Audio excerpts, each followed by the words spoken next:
Muda Berbudaya.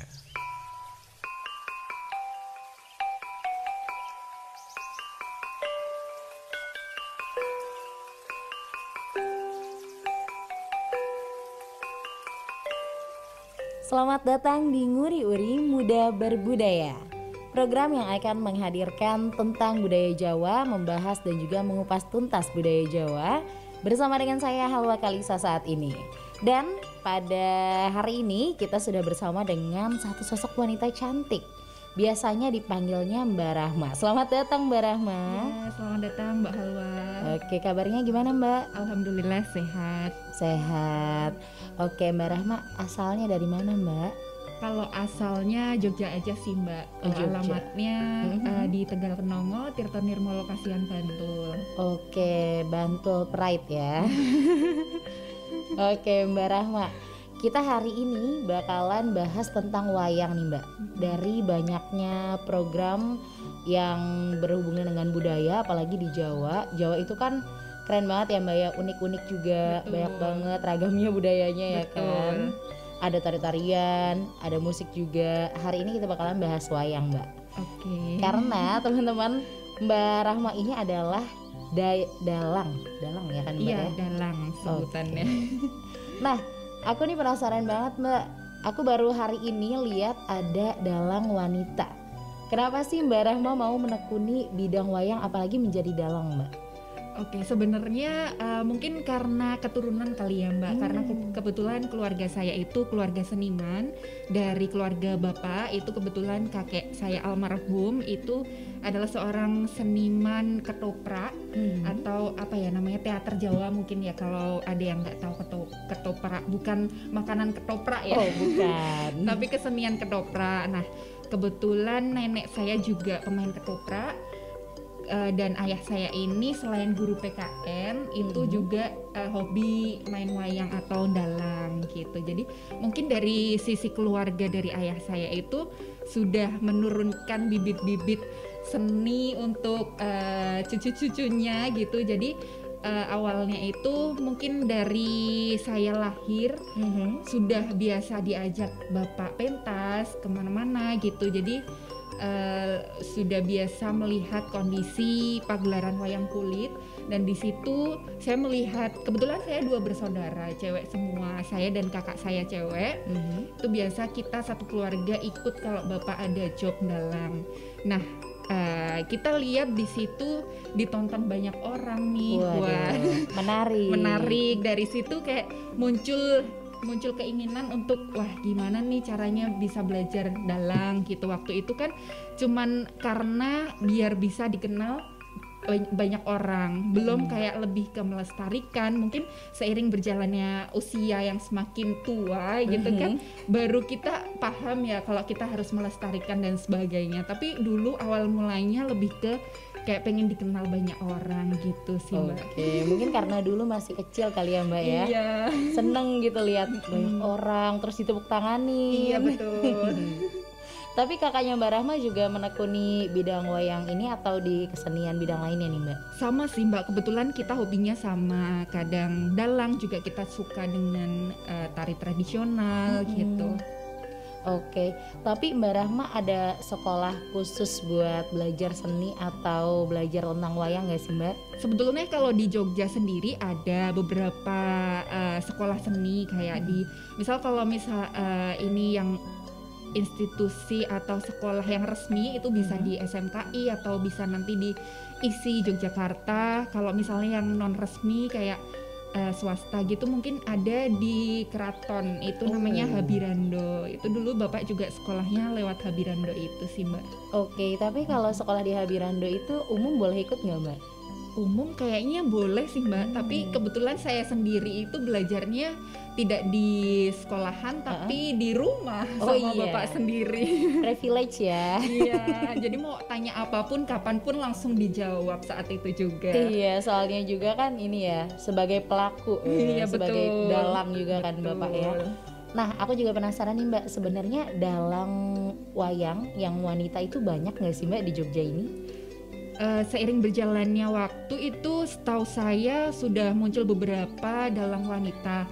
Tapi mungkin dulu ketika saya kecil kebetulan saya bisa belajar mendalang itu dari kelas 3 SD, sekitar usia 10 tahun mungkin ya.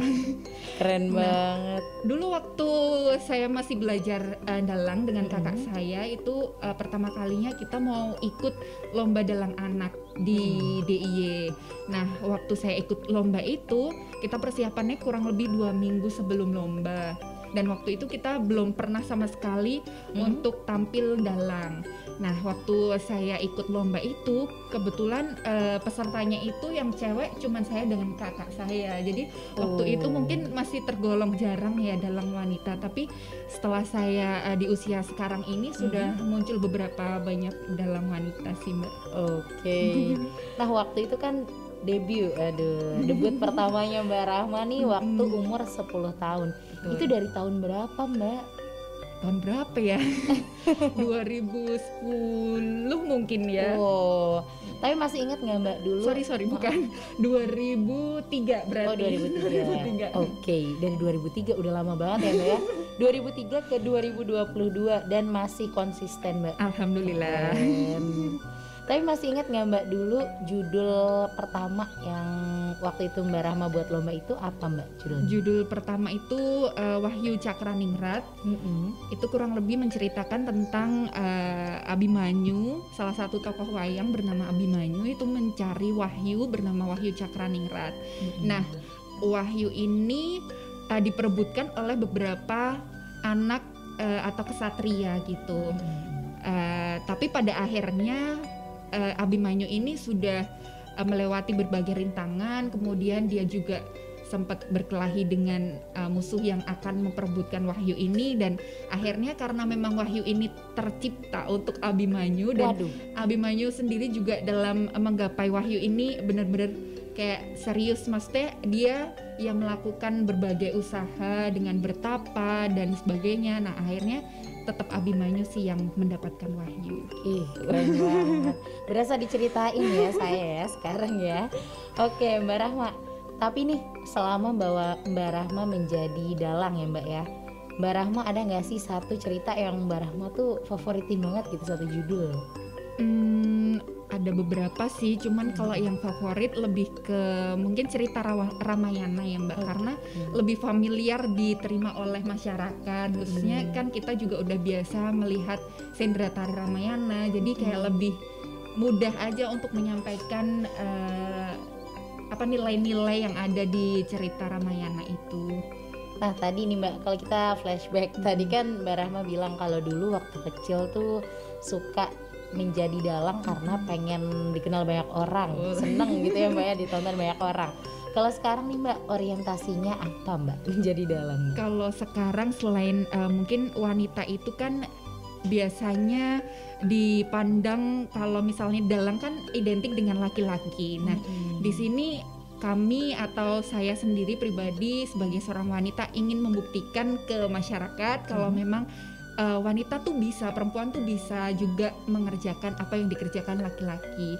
Dan di sisi lain juga untuk melestarikan budaya, kemudian menjaga agar budaya kita tidak sampai diambil oleh orang luar. Takutnya kalau misalnya tidak ada yang melestarikan, tidak ada yang mempelajari, nanti kita mau belajar aja harus mendatangkan orang luar gitu. Kan repot juga sih, maksudnya jangan sampai terjadi hal tersebut gitu. Karena dulu juga sering ya Mbak ya, apa-apa diklaim sama luar negeri, kita baru marah. Jadi mendingan kita melestarikan dulu supaya nggak diklaim sama orang luar gitu ya Mbak ya. Oke, nanti kita bakalan ngobrol-ngobrol lagi nih Mbak lebih lanjut tentang wayang ya, apalagi di dunia dalang nih Mbak. Aku penasaran banget pokoknya cerita-ceritanya Mbak Rahma. Jangan kemana-mana, tetap di sini di Nguri-Uri Muda Berbudaya. Nguri-Uri Muda Berbudaya.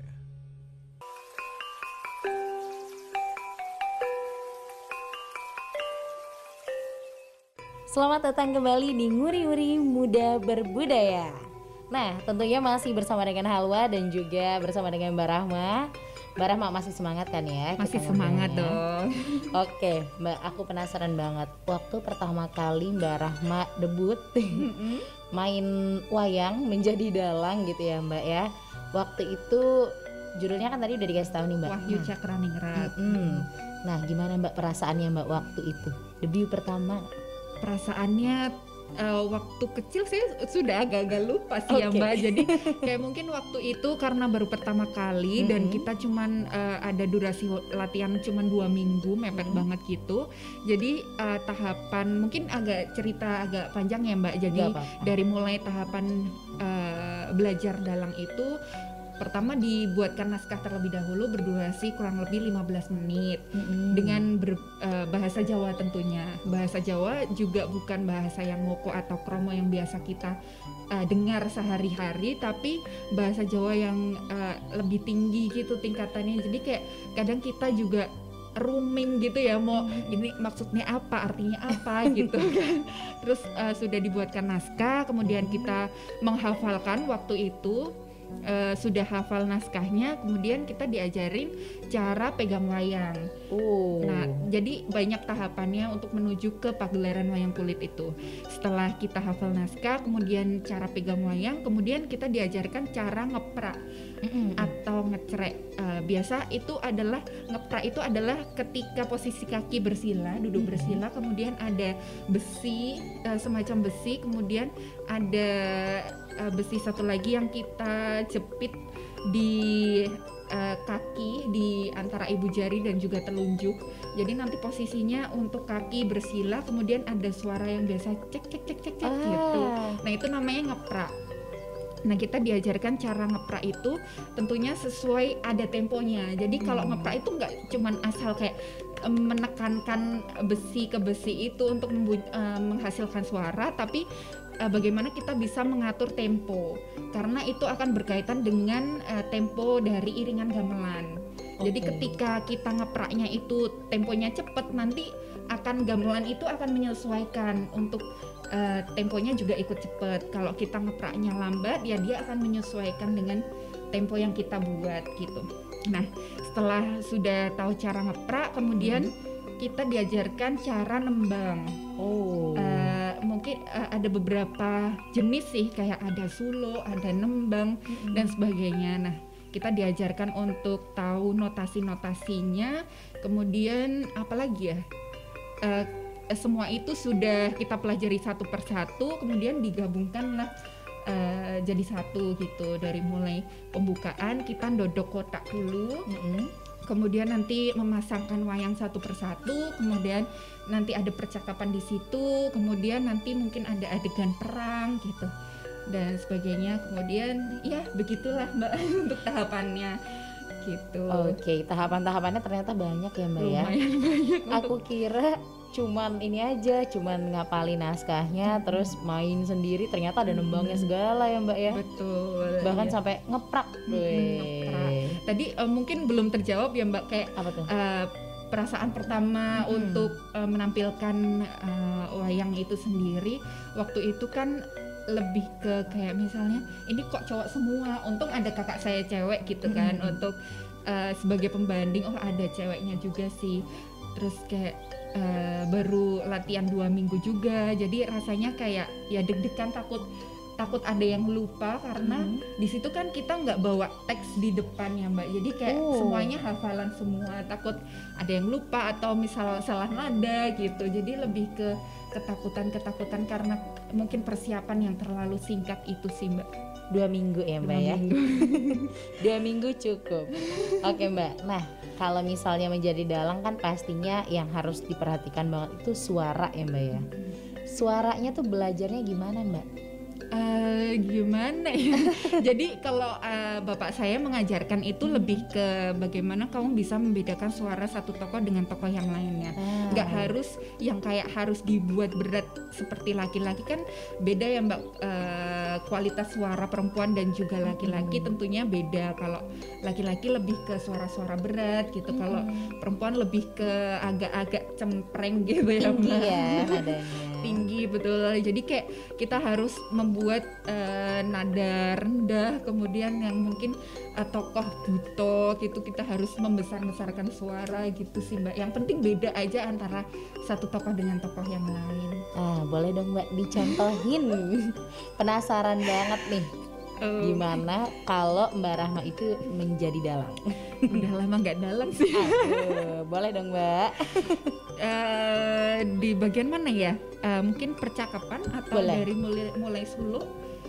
Mungkin di percakapan boleh kali ya Mbak? Oke. Jadi ini misalnya adegan mau perang antara Setyaki dan Kartomarmo. Oke. Ini ada di cerita Wahyu Cakraningrat. Mau langsung dialog aja? Boleh. Jadi Setyaki biasanya kan ada di tangan kanan karena dia kan tokoh yang berwatak baik gitu. Biasanya cenderung ada di sebelah kanan. Kalau yang Kartomarmo ini ada di sebelah kiri karena dia golongan dari Kurawa-Kurawa gitu. Biasanya kalau udah tertata wayangnya, kita dodok kotak, kemudian gamelan itu redam dan berhenti, kemudian kita suluk dulu mungkin ya. Boleh Mbak. Kepabak kepranggul kang samyoyetno, teko sugal wuwu sira, mancer ngandek netranyo.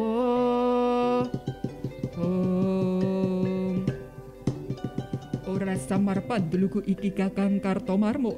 Ya Dimas Tyaki, ngirit wadya bolos gelar sepapan bakal menyangendi lagumu. Ngemban dawuh timbalane Koko Prabu Duryudana supaya ngupati murcane Angger Sarja Kusuma. Yen kena tak pirma krana becik aja liwat dalan kene, awit dalan kene lagi dadi sesengkrane Koko Prabu Bathara Kresna. Entuk bacot ora entuk ya bacot, rawe-rawe rantas malang-malang putung. Kowe ora gelem sumingkir, apa kelakon tak rudo paripeksa. Moro cobanen yen bisa babuk. Terus langsung perang gitu sih. Keren banget Mbak, serius. Udah lama banget gak dalang, terus kayak agak lupa-lupa teksnya gitu. Iya, tapi merinding banget loh Mbak. Berasa beneran lagi nonton wayang. Itu belum bawa wayangnya sih Mbak, belum ada kelirnya. Kadang kayak kalau udah ada di depan kelir itu beda aja sih hawanya Mbak. Oke, kelir itu yang Layar putih yang tuh. gede putih gitu. Oke, keren banget. Aku sampai speechless. Tapi Mbak, menjadi wayang nih ya, menjadi wayang, menjadi dalang. Ini kan pasti belajarnya itu susah ya Mbak ya? Iya nggak sih? Butuh proses. Ya butuh proses. Lama. Iya. Nah, berapa lama tuh Mbak bisa hafal naskah yang kayak tadi gitu Mbak? Dulu waktu mau ikut lomba 2 minggu hafal naskahnya mungkin sekitar 5 hari kali ya. 5 hari itu berdurasi 15 menit. Nah sampai sekarang sih saya masih mendalangnya maksimal 2 jam sih Mbak. Kalau untuk biasanya dalang-dalang laki-laki itu kalau dalang dari kurang lebih pukul 10 malam sampai sebelum subuh itu kurang lebih 7 jam ya. Nah saya tuh belum yang kuat sampai 7 jam gitu sih, baru maksimal 2 jam. Nah untuk menghafalkan sekitar 2 jam itu mungkin butuh waktu 2 minggu kali ya. Karena, tapi cepat ya Mbak ya? Ya lumayan sih Mbak, karena hafalannya kayak masing-masing adegan kan bahasanya juga beda-beda gitu sih Mbak. Udah bahasanya beda-beda, naskahnya banyak, orangnya juga suaranya beda-beda ya Mbak. Betul. Tapi waktu itu kan mungkin masih kecil ya, jadi daya ingatnya itu juga masih cepat untuk mengingat. Nah mungkin seiring berjalannya usia juga makin susah juga menyerap kata-kata yang asing gitu sih Mbak. Tapi dulu 2 minggu untuk 2 jam sih. Wah keren banget sih. Sedari kecil sudah keren. Nah ada lagi yang keren nih teman-teman dari Mbak Rahma. Gara-gara wayang, bener gak sih Mbak? Ini mengantarkan Mbak Rahma jadi Dimas Diajeng. Jadi Dimas Diajeng tahun 2018 ya kan? 2018 di DIY. Oh di DIY. Terus jadi Putri DIY. Putri Indonesia Berbakat, terus runner up 1 di DIY. Oke. Banyak ya prestasinya ya. Iya. Ini bisa diceritain nggak Mbak, mulai dari yang Dimas Diajeng dulu deh. Iya, kebetulan kan Prosesnya. saya waktu itu masih kuliah ya Mbak. Waktu itu ngerjain skripsi nih, terus kayak wah agak slow nih waktunya. Jadi kayak mencari-cari kesibukan, apa ya kegiatan yang ada di Jogja yang sekiranya bisa berimbas untuk kedepannya, entah itu dari linknya atau entah itu dari misal lingkungannya bisa meningkatkan skill kita. Nah, terus kayak kebetulan ada pemilihan Dimas Diajeng di tingkat kota. Nah, waktu itu 2017 untuk pemilihan Dimas Diajengnya itu tahap awalnya harus menampilkan atau unjuk bakat dulu di Car Free Day. Waktu itu ada di Jalan Jenderal Sudirman, tapi selama pandemi udah masih off dulu sih. Nah, waktu itu ikut di situ menampilkan unjuk bakat. Tentunya unjuk bakatnya dalang ya. Apalagi ya kan? Iya, apalagi. Karena kan saya pikir untuk teman-teman yang mendaftarkan Dimas Diajeng kok kayaknya jarang-jarang nih kalau menampilkan dalang. Jadi kayak mencari sesuatu yang unik. Padahal saya juga bisa sih menampilkan tari tradisional juga di situ. Tapi cari yang unik yang sekiranya nggak banyak orang yang bisa gitu. Terus di situ harus mendapatkan minimal 5 yes dari juri, dari 7 juri itu minimal 5 yes. Kebetulan saya dapat 6 kalau nggak salah atau 7 malah gitu. Hampir sempurna. Iya. Terus ke tahap selanjutnya akhirnya tergabung di Dimas Diajeng Kota Jogja 2017. Nah, di tahun depannya lagi ada pemilihan di tingkat provinsi di mana masing-masing kabupaten kota itu harus mengirimkan 3 pasang untuk maju ke provinsi. Nah, waktu itu saya diberikan amanah kesempatan untuk maju mewakili Kota Jogja ke tingkat provinsi dan alhamdulillah di tingkat provinsi itu jadi Diajeng Berbakat 2018. Keren. Terus iseng-iseng lagi nih ada pemilihan Putri Indonesia 2019 kalau nggak salah 2019. Nah, terus ikut lagi tuh, terus dapat juara 2 sekaligus Putri Indonesia Berbakat itu sih. Oke, ini namanya iseng-iseng gabut berfaedah ya Mbak ya. Betul, berawal dari gabut itu sih Mbak. Iya, oke teman-teman, nanti kita bakalan ngobrolin lagi soal gimana sih biar gabut kita berfaedah ya kayak Mbak Rahma. Tetap di Nguri-Uri Muda Berbudaya. Nguri-uri, muda berbudaya.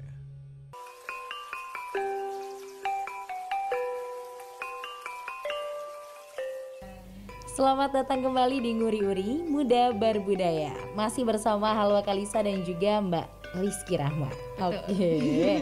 Mbak, semangat banget nih Mbak kita hari ini ya ngobrolnya.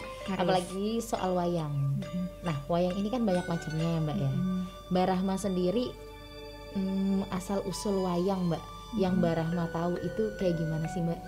Kalau setahu saya dulu ada wayang pertama itu adalah wayang beber. Jadi dia bentuknya bukan kayak wayang yang sekarang biasa dipegang dalang-dalang itu, tapi dia melainkan ada di kain, bukan kain, kulit, tapi masih bentuknya kayak kertas gitu, ukurannya lebih gede, dan di situ ada gambar-gambar yang menceritakan tentang ada legenda, ada juga cerita-cerita Panji gitu, yang dimana cerita Panji itu juga masih diceritakan di wayang kulit yang zaman sekarang. Jadi waktu itu bentuknya wayang itu ada di selembar kulit, tapi di situ lebih ke menceritakan, jadi gambarnya lebih banyak gitu, berbentuk gambar yang ada di selembaran itu. Nah, kemudian seiring berjalannya waktu, wayang itu jadi yang setengah kulit, tapi dia sudah ada tangkainya, ada tangkainya dari kayu, kemudian nanti beralih juga ke sampai dengan wayang yang sekarang itu wayang kulit sudah berbentuk, sudah terlihat bentuknya, jadi ada tokoh-tokohnya juga dan ada tangkainya itu juga dari tanduk kerbau gitu. Oke, Mbak, setahu aku nih Mbak ya, kan wayang itu banyak banget ragamnya. Kalau di Cirebon nih Mbak, aku taunya ada wayang golek, terus banyak kan ya macamnya Mbak. Kalau di Jogja sendiri itu tuh jenisnya wayang apa tuh Mbak? Ada beberapa juga di Jogja juga ada wayang golek. Jadi wayang golek lebih ke kayak bentuk boneka gitu. Jadi 3 dimensi, kayak bentuk patung gitu yang diberi tangkai. Bukan diberi tangkai tapi melainkan nanti di situ ada lubang yang dimana bisa digerakkan oleh dalangnya sendiri. Selain wayang golek juga wayang kulit. Kemudian masih ada sih beberapa wayang beber di daerah Bantul. Saya pernah datang ke museum wayang Sekartaji. Di sana ada koleksi-koleksi wayang beber. Jadi mungkin dari teman-teman kalau penasaran nih bentuk wayang beber seperti apa, bisa berkunjung ke museum wayang Sekartaji. Waduh, di mana tuh Mbak museum wayang Sekartaji? Di daerah mana ya, Bambang Lipuro kali ya itu masuknya. Bisa tuh nanti dicari di maps ya Mbak ya, buat ini sih liburan murah meriah dan bermanfaat. Betul. Oke, Mbak, wayang ini kan aset gitu ya, aset seni Indonesia. Nah, menurut Mbak Rahma sendiri fungsinya wayang tuh apalagi sih Mbak selain aset seni Indonesia gitu? Jadi kalau setahu saya wayang zaman dulu digunakan oleh Sunan Kalijogo untuk sebagai media syiar agama Islam. Jadi waktu itu kan masyarakat di Jawa khususnya masih beberapa memeluk agama Hindu. Nah, gimana caranya bisa tahu tentang agama Islam tuh dari tradisional gitu. Di situ Sunan Kalijogo memunculkan tokoh-tokoh namanya Punokawan. Ada Semar Gareng Petruk Bagong yang ada 4 itu.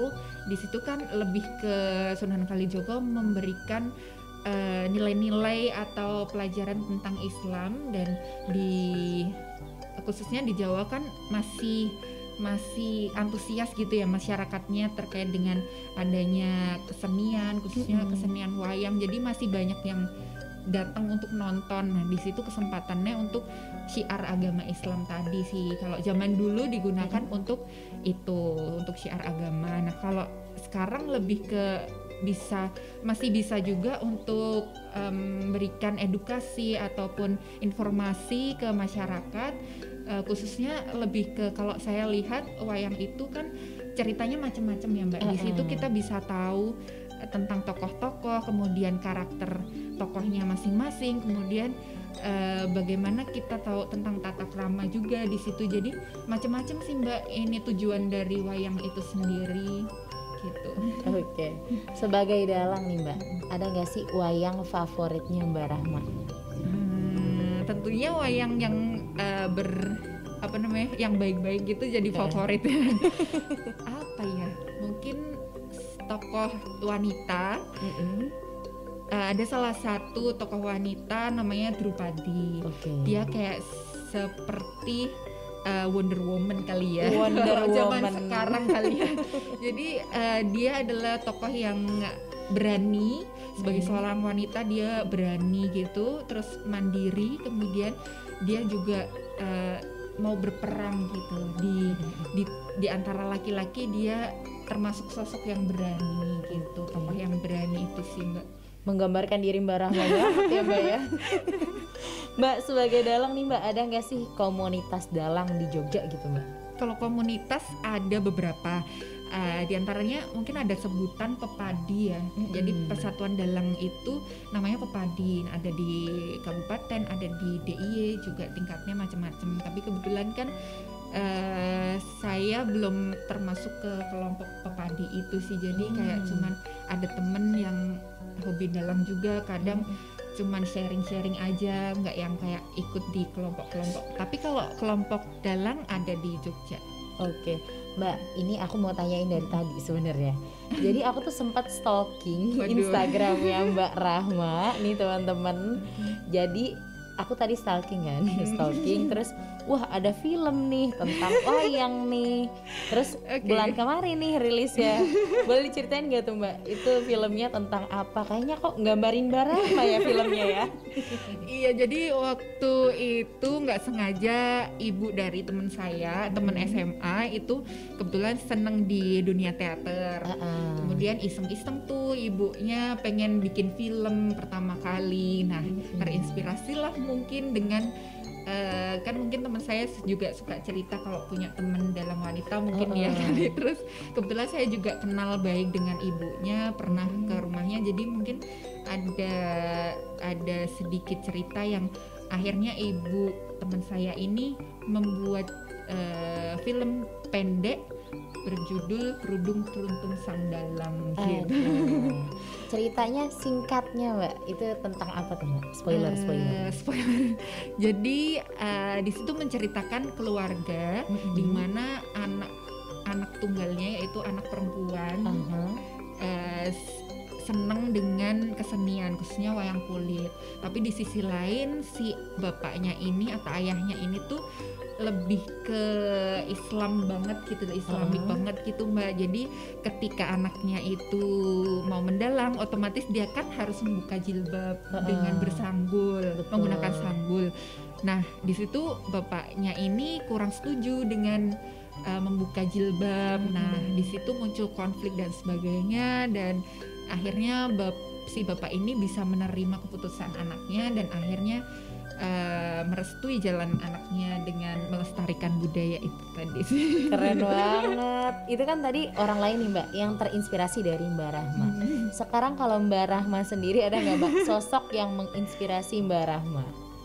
Boleh dalang atau siapa gitu Mbak yang jadi role modelnya Mbak Rahma? Kalau role model di dunia wayang tentunya ayah saya sendiri ya, karena dari dulu kayak melihat melestarikan budaya, kemudian kok unik ini wayang kan jarang orang yang mau mempelajari, khususnya perempuan gitu. Kalau dari dunia wayang kulit sendiri role modelnya ke ayah saya, tapi kalau lebih ke perempuan yang ingin mempelajari kesenian yang bisa dilakukan oleh laki-laki, mungkin ke Ibu Raden Ajeng Kartini ya. Zaman dulu kan maksudnya Ibu Raden Ajeng Kartini ini kan sebisa mungkin menempatkan bahwa derajat laki-laki dan perempuan itu sama. Jadi setara. Jadi apa yang bisa dikerjakan oleh laki-laki itu juga bisa dikerjakan oleh perempuan. Contohnya misal jadi presiden, sekarang sudah ada presiden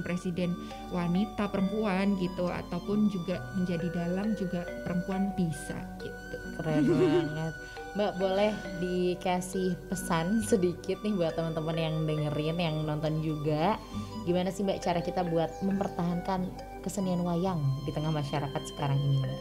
Oke, buat teman-teman yang lagi dengerin podcast ini, lebih ke saya mengajak teman-teman untuk sadar dulu ya, sadar kalau kita tuh punya banyak kebudayaan yang harus kita jaga gitu. Jadi kalau teman-teman sudah sadar, teman-teman akan mulai mencintai dan mulai mempelajari kesenian yang kita punya gitu. Nah setelah teman-teman juga sudah mempelajari, sudah mencintai, dan di situ kita bisa menjaga kesenian yang kebudayaan ataupun kesenian yang kita punya di situ. Berarti goalsnya adalah kebudayaan itu tetap ada yang melestarikan, tetap ada yang menjaga, jadi tidak akan diambil oleh orang luar gitu aja sih Mbak. Oke, keren sih Mbak Rahma ya dari tadi. Oke teman-teman, nanti kita bakalan tetap terkagum-kagum, kita bakalan nanya-nanya lagi sama Mbak Rahma. Jadi jangan kemana-mana, di sini aja di Nguri-Nguri Muda Berbudaya. Nguri-Uri Muda Berbudaya.